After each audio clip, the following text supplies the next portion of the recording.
वादा और हकीकत, कुशवाहा समाज के साथ कौन, टिकट वितरण के आईने में सियासी सच्चाई। नमस्कार और स्वागत है आपका हमारे विशेष चुनावी विश्लेषण में।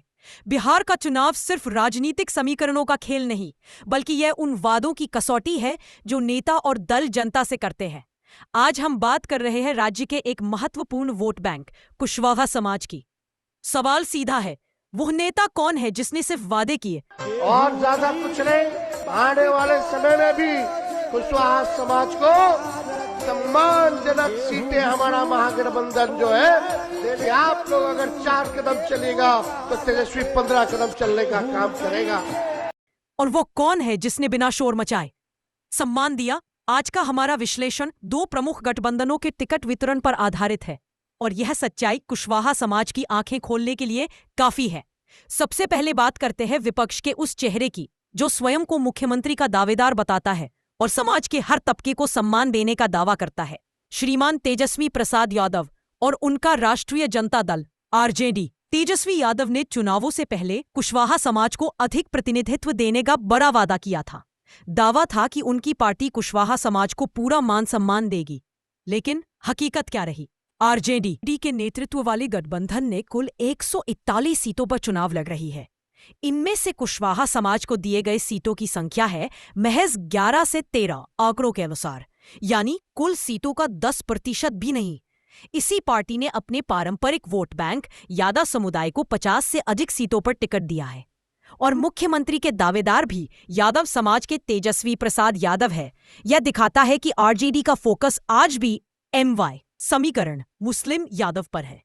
सवाल यह है कि जो दल सत्ता में आने से पहले ही अपने वादे से मुकर गया, जिसने टिकट वितरण में कुशवाहा समाज को महत्व नहीं दिया, वह सत्ता में आने के बाद उन्हें मंत्री पद या उचित भागीदारी कैसे देगा। क्या कुशवाहा समाज को यह डर नहीं होना चाहिए कि सत्ता में आने के बाद सारे पद और मंत्रालय एक ही समुदाय के पास सिमट जाएंगे। अब रुख करते हैं दूसरे गठबंधन, माननीय मुख्यमंत्री नीतीश कुमार के नेतृत्व वाले जनता दल यूनाइटेड JDU की ओर।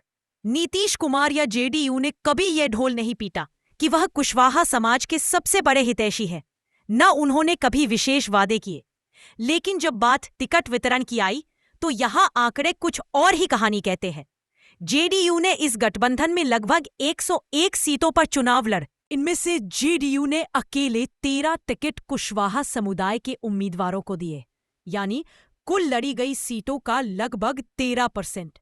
सिर्फ JDU ही नहीं, उनके सहयोगी BJP ने भी कुशवाहा समुदाय के उम्मीदवारों को लगभग 7 टिकट दिए थे। ये आंकड़े बोल रहे हैं, इन्हें किसी प्रमाण की आवश्यकता नहीं है। एक और वह नेता है जिसने वादा किया लेकिन अपनी 143 सीटों में से सिर्फ 11 से 13 टिकट दिए। दूसरी ओर वह नेता है जिसने वादा नहीं किया लेकिन अपनी 101 सीटों में से 13 टिकट देकर उचित प्रतिनिधित्व सुनिश्चित किया। क्या ये सच नहीं है कि जो आज हिस्सेदारी देने से कतरा रहा है वो कल आपका हक छीनने से भी पीछे नहीं हटेगा। कुशवाहा समाज को ये तय करना होगा कि उन्हें केवल खोखले वादे चाहिए या राजनीति में सच्ची हिस्सेदारी और सम्मान।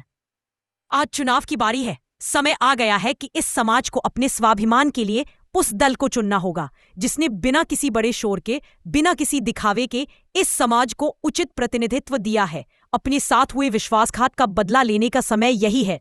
वोट उस नेता को दे जो कागज पर नहीं बल्कि जमीन पर आपका सम्मान करता है।